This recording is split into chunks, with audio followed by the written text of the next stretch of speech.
All right. Well, I just had a good conversation with a young fella, Sean. It was really interesting, and I think we're going to have a really good conversation. It was my first time chatting live on Google, whatever you call it. Searching my memory bank here, Google Chat, Live Hangouts. Maybe that's it, Hangouts. Um, yeah, we had a really good convo, and we're going to have another really good convo in another day or two, um, which I'm hopefully by then going to be able to record somehow so I can broadcast it on the YouTubes here. Um, yeah, I'm just pretty stoked actually. I had a conversation with a Globe believer, and don't get me wrong, he was very polite, and I was very polite too. And I thought this is how it should be. It's not about globe Earth versus flat Earth. It's about philosophers philosophizing and discussing various beliefs. And it was wicked, wicked good. So good on you, Sean. And I'm really looking forward to our conversation in the next few days.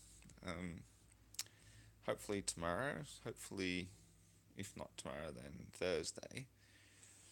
Um, I'm just really annoyed at the technology, how it's. I actually tried to hit record on my phone here so that I could at least record some of what we're talking about in preparation for what we're going to talk about. It was an interesting conversation actually to talk about what we're going to talk about. It was cool. So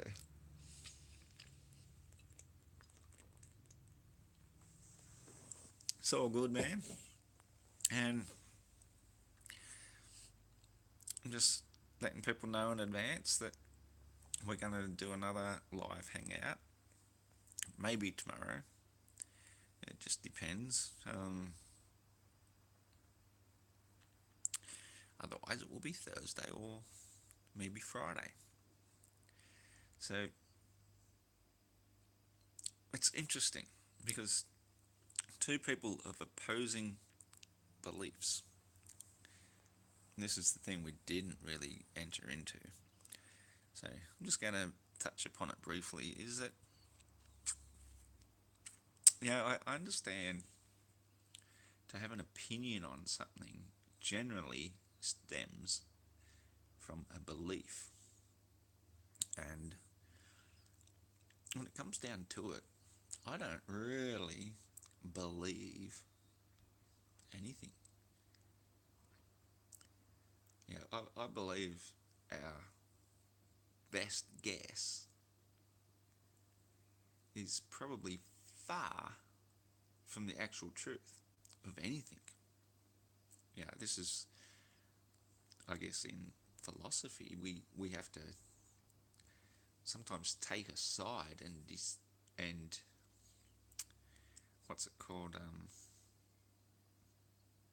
Defend that particular side. But philosophy doesn't give a damn. It doesn't, you know, as the old saying goes, the world will keep spinning um, regardless of what we believe. So I take the position of a flat earther, very much so, simply because it seems logical and obvious. And if you want to take the position of a globe earth believer, that's great. And hopefully we'll have some really good discussions about this. So looking forward to it. Uh, as I say, the more you contemplate something, I need my glasses for this. They annoy the shit out of me, to be honest. Um, the more you contemplate anything, what do you want to get down to the nitty gritty of is the truth. So while I may appear to side with the flat earthers, which by default makes me a flat earther, um, I don't necessarily agree with all of them. In fact, I disagree with more of them today than I disagree with, uh, than I agree with. Pardon me. Disagree. Having a fight with my own brain here. Um, I'm a believer in truth.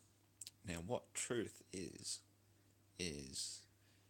subjective, very subjective. I mean, you can put on a pair of goggles that put you in a virtual reality scenario, and you can be running on a treadmill or in some sort of gyroscopic device and fully believe that you are interacting with that particular world. And that basically is what it comes down to. If this world is truth is very subjective, we don't know just how real reality itself is. So when we knock it back down to the nuts and bolts of it, um, what is reality? And the reality is, we could well be within a computer simulation. You could be a program. You could have been programmed with all your beliefs, and you didn't even exist until a second ago, until you heard this and realized that now you exist, and all your previous existence has been programmed into you as reality. There is no way of knowing, one way or the next, whether that's right or wrong. There is no right or wrong about that. It is as entirely possible as you actually do exist and have existed, and all your memories are real. So this is the philosopher's conundrum, as I like to think of it, is that we don't know shit. We don't know because we can't know. So therefore, to claim to know, to be a knower, to be a holder of knowledge, is a false claim. The only thing you can really claim is that I know that I know nothing. That is a true claim. Because, hang on, how can you know that you know nothing? See, life's full of paradoxes, and I can't even wear a single dox, let alone a paradox. That was silly. Um, I'm gonna have a drink.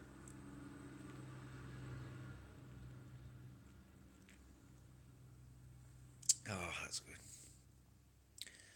Now that truck's gone by, um, where was I? True philosophy is, I think, is what every truther ends up coming to the point of. Like, it doesn't really matter whether the earth is flat or round and spherical. And this is something that Sean brought to my attention, actually, which I'm just going to address in advance because we're discussing, I called it the spinning space ball. And somehow he came up with the idea that it's false to think of it that way. And, well, that's where I agree to disagree, because the spinning space ball theory is what heliocentrism is all about. It's a spinning space ball. It spins on its axis once per day, going around the sun, and the sun shooting through the galaxy at 500,000 miles per hour, while the galaxy itself rotates around the great attractor at about 2 million miles per hour. Meaning we've got four different speeds. We've got our spinning speed, which is our orbital, no, it's our axial rotation of 1,040 miles per hour at the fastest point, the equator. Then we've got our orbital speed, which is what we're doing as we go around the sun. It takes a whole year to go around at 66,600 miles per hour, while the sun shoots through the galaxy, blah blah. So there's 4 different speeds. 4. Okay. Oh, where's my thumb gone? Oh, damn. There's 4 different speeds going through the galaxy, while we can just sit and look outside the window or go outside and feel nothing at all. I've got a visitor here. I wasn't expecting this. I've never performed in front of a live audience before, so watch this on replay later, please. Lost all my track of thought now. Shit. So to say then that the Earth ball is not a spinning ball, I think is erroneous. Either you believe that model or you don't. G'day, tinfoil. How are you, mate? Just making a video response here to one of my contributors in the comments section who I just got off a chat with, and we're going to have another chat later. Yeah, so he didn't like my description of the spinning space ball. And it's like, well, you have to accept that if that's what you believe we're on. Wait, I don't know. I mean, far out. I'll have to have another drink here. You can see beer level is the equivalent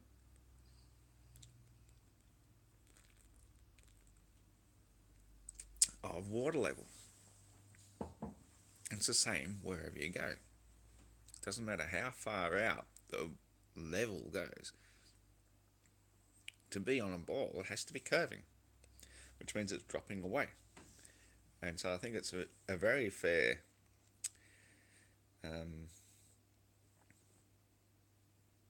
description up here for thinking to call it a spinning space ball. And if you don't like that description of it, then obviously you're starting to get a sense of why people like us who contemplate things for a long time realize that the Earth is flat and stationary. So anyway, this was just meant to be an introduction to that. Now I've got a live audience. How you doing, Tinfoil Hatter? Tinfoil Hatter, that's an awesome name.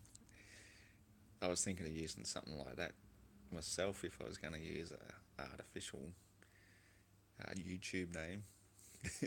In fact, I'm going to make myself a tinfoil hat, I think.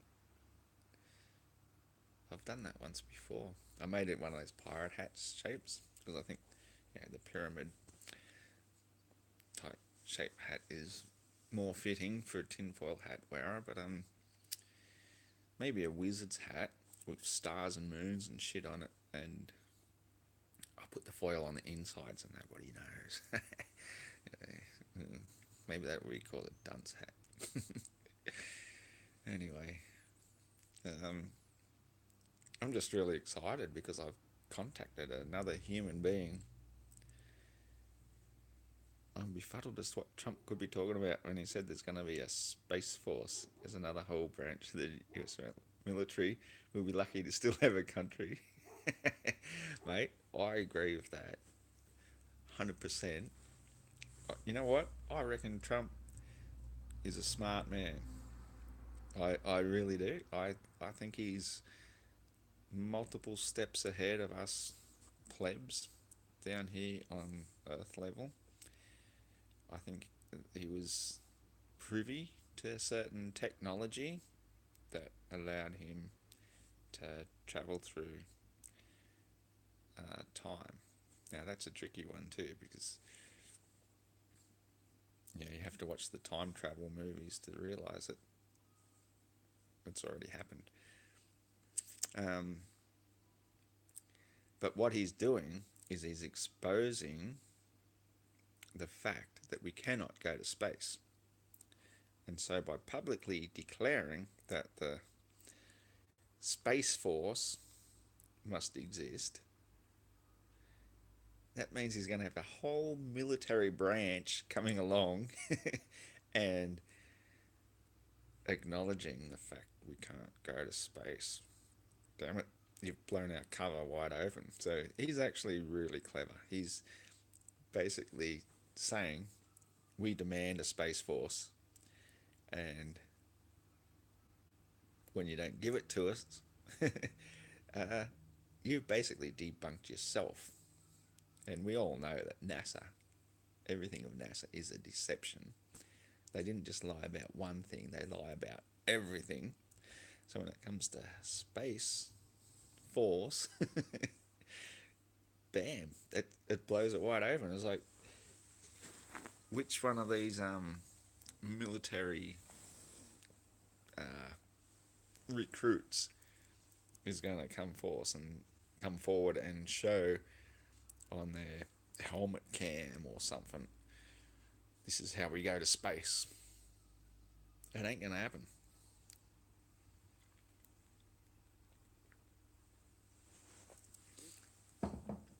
So yeah, Space Force. I think that was a real clever move, Mr. Trump. Always playing the Trump card. I love that one. I love it. I don't know. I mean, don't get me wrong. I'm not a fan or a supporter of any politician, let alone Trump. But he's onto something. He knows something, and it was his grandfather, I believe, who was one of the ones that took control of a lot of Tesla's papers when Tesla died. It all came and got confiscated by the CIA, and in amongst them there was something that allowed certain things to happen. Now as I'm talking about in this whole conversation, I'm a philosopher, and one of the greatest things in philosophy, I think, is to discuss time travel. I believe it's quite possible, but what I don't believe is possible is to go back in time and change something, or you might change something insignificant that doesn't matter, and that might come through. But if you change something significant, you change the timeline so much that the events that took place subsequently prevented you from the ability to go back in time. Yes, we can see strange ships in the sky, at least plenty of people claim to. I saw a triangle thing almost 20 years ago hovering. Yeah, absolutely, mate. There are all sorts of weird shit in the sky. But yeah, just going back to this time travel thing. If you changed something in the past so much, it prevented your current existence from happening, then you would never be able to go back in the past to change it. So you created this catch-22 situation. So what somebody is doing very, very cleverly is they're going back and just changing insignificant things like C3PO's leg, for example. They'll make it silver now instead of gold. It doesn't change anything, but it changes enough to make us realize that this technology exists. They call it the Mandela effect. So you think time travel is a thing, that would be one way out of this situation, but here we are once again. That's right. The only time that exists is now. Here and now. There is no other time. But there is a record of time. And I believe if there's a record of time, what we call the Akashic record, it records everything that's happened. But there's also philosophically, a record of everything that hasn't happened yet, but is destined to happen. So anytime you jump into this record and change something, if you're able to physically jump in and do so, then you are affecting, well, reality. This is, why I think the Mandela effect is so interesting, because things like C3PO's leg, for example, being silver, it's a disturbance. The Berenstain Bears, that's a disturbance. I'm very good at spelling and recollection of how things should be spelled, and I know it was Stein, not Stain. Um, there's multiple evidences of somebody recently going through and changing known facts, known things that are not significant enough to upset the time-space continuum. So that's why they are able to continue to doing it. Yeah, exactly. There's hundreds of examples in the Mandela effect. I remember Nelson Mandela dying in the 80s. Yeah, I was in school and I heard about it. Pardon me. And it was just a done thing. It wasn't significant in my life so much, but it was a public media event, and this is why I was quite shocked when he got released from jail, as a decade later, and became South Africa's president. I mean, that's the biggest one. That's why it's called the Mandela effect. But there are many more of them, and we do remember them. And you can't find now, if you search through our Google records, evidence of what we remember. And it's really weird. You even type in Berenstain Bears into Google and it automatically changes it to Berenstain. I think I saw trees where they had been cut down not far from here. Yeah, mate. It does. It gets stranger and stranger. And I don't know. As I say, I'm a philosopher. I have no concrete beliefs about anything except beer.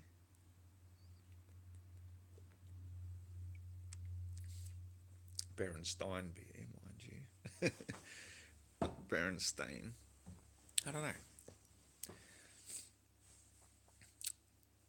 Um, yeah, just go back to time travel. Is I think you can go back and change insignificant things. As I say for example, you went back and you shot your grandfather.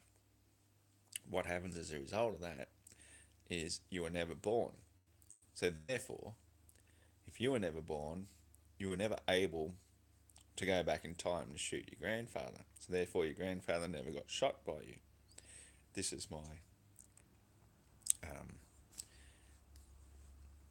my catch-22, conundrum about time travel is, if you really affect something to the point where you don't exist, then you never existed to do it.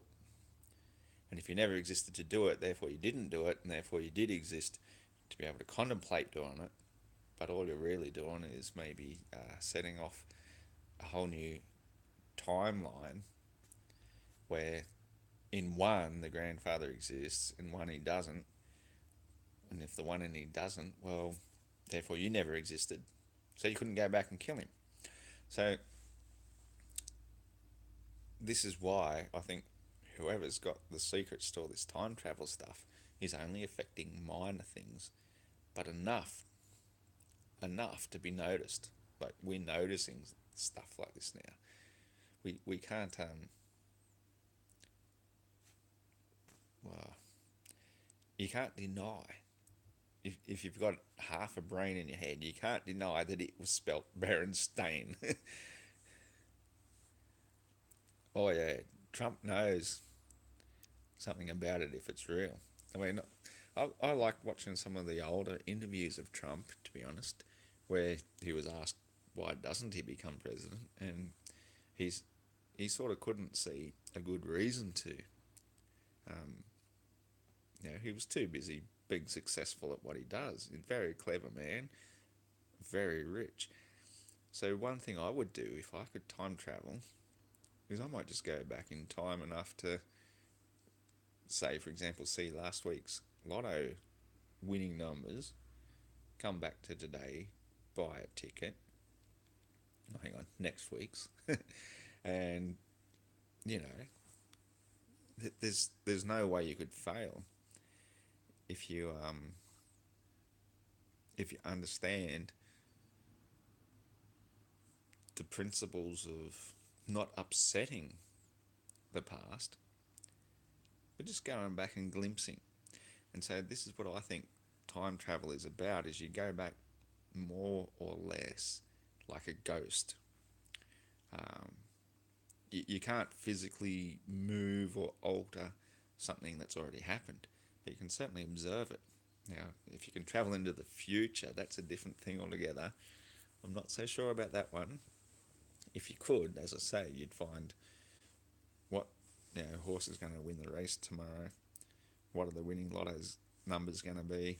And you just come back, fill out a ticket quite quietly, put your life savings on the line, and rake it in. And then you'd go back and put all that winnings back on the next horse, and so on and so forth. So you'd become a multi-millionaire, which is what Trump basically is. So I think he's been messing with the time-space continuum, but he's doing it in such a subtle way that he just appears to be a successful businessman. Meanwhile, he goes around like, yeah, as you mentioned with that interview, one he did with, what's her name again? God, it should come to me, but I don't watch a lot of television. She was that black American woman. Um,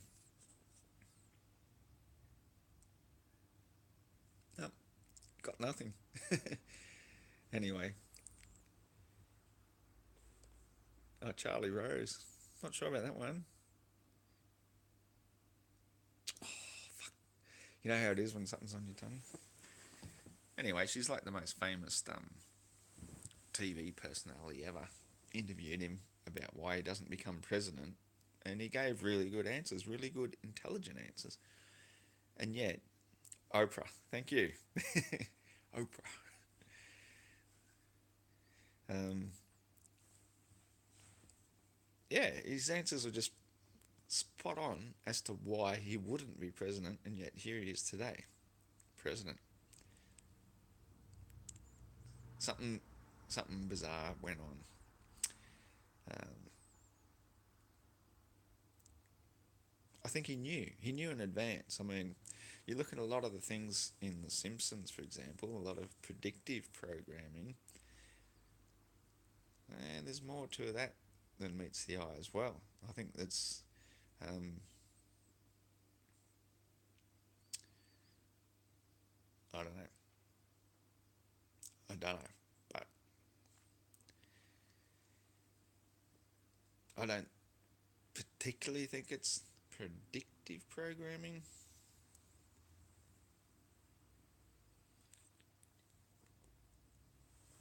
Yes, mate, that's it. I remember he said if it got so bad, then he might have to run for president. Absolutely. Um,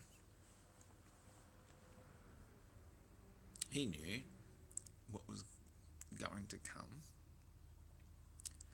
and I wish I could make that disappear now so I can think straight. It's one of those days. I'm having a trippy day. Don't get me wrong.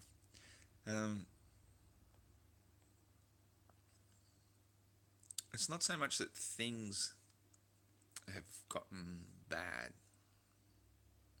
I think things have always been predetermined to be this way. And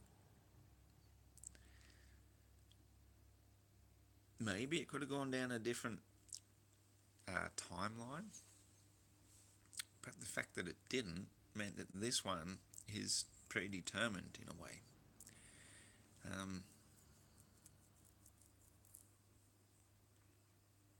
There it is again. I remember he said if it got so bad, then he might have to run for president. Up again. Wow, this is cool. Um,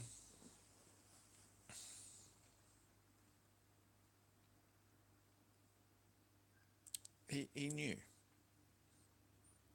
where things are going. I mean, you don't get to be rich and powerful without having certain, uh, shall we say, forecasting abilities, where you can forecast the future and predict what's going to happen in, say, the marketplace. And by doing so and investing a certain amount of money in a certain place, this will then make you even more rich. And if you got it wrong, then you lose. So you have to have a bit of foreknowledge to know what's lying ahead. And oh, here we go. I've got to scroll down. Hello, Major Flat D. How you doing? Reflective programming. Hey. Hi, Tin and Ross. Oh, cool. Sorry, I didn't realise you could scroll down through the comments here either. Maybe he was talking about if he disturbed things too much, then he might be forced. Who knows? I slightly doubt he's the only one if anyone's disturbed the continuum or whatever. Yeah, I don't think you can disturb it, but you can certainly use it to your own benefit. Your how shall we say, understanding what's going to happen and profiting from it. In fact, I think that's a really interesting word in itself. Profit and profit. I mean, profit, Prophet. That's somebody who foretells the future. But to make a profit, you know, Profit means you're benefiting in the here and now from something you foresaw. And the best way to foresee it, obviously, is to know what's going to happen. And if you don't know what's going to happen, then it's a gamble. And gambling, of course, it's a risk. And I don't think anybody's ever really gotten super rich, like played a trump card, by gambling. The trump card is you've got all the tricks up your sleeve, and so therefore you know in advance what the end result's going to be. So yeah, I'm actually an admirer, you should say, of Trump. I think his calling out the Space Force was a big call. When I saw that, I was just like, wow, he's exposing all the lies of the military by saying we need a space force. I mean, it's a ridiculous idea in the first place to think we need to force anything. All armies, all military, they're just, what's the best word for it? Hired hands to be thieves, to be murderers, to go in and conquer, to destroy. No worries, Major. Flat D. I'm sure you told me your name one time. Don't let me guess. Yeah, have a good one. All military forces are just that. They're invasive forces to plunder and steal from another country. So if we need a space force, all that's really saying is we've discovered something else that we need to go and attack and steal from. Because every single war, that's what goes on. It's a disgusting part of humanity. And it's, I don't know, I think every advance of science when you look into it. What's it really been doing? It's just been advancing the military arm or our military capabilities. I mean, you think that we see the best of our latest technology because we've got a phone and a camera and this what I'm talking in right now as I'm sitting here.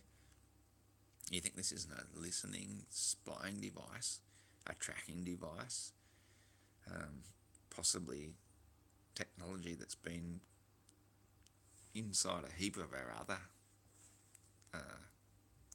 technology for many years before it gets revealed to us, so we can use it for our entertainment to share ourselves with the world.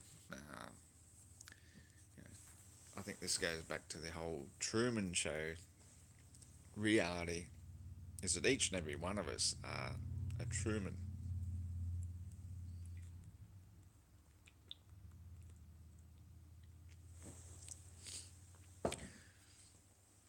And the people who disguise themselves as our best friends are inside agents. No, that's going a bit far.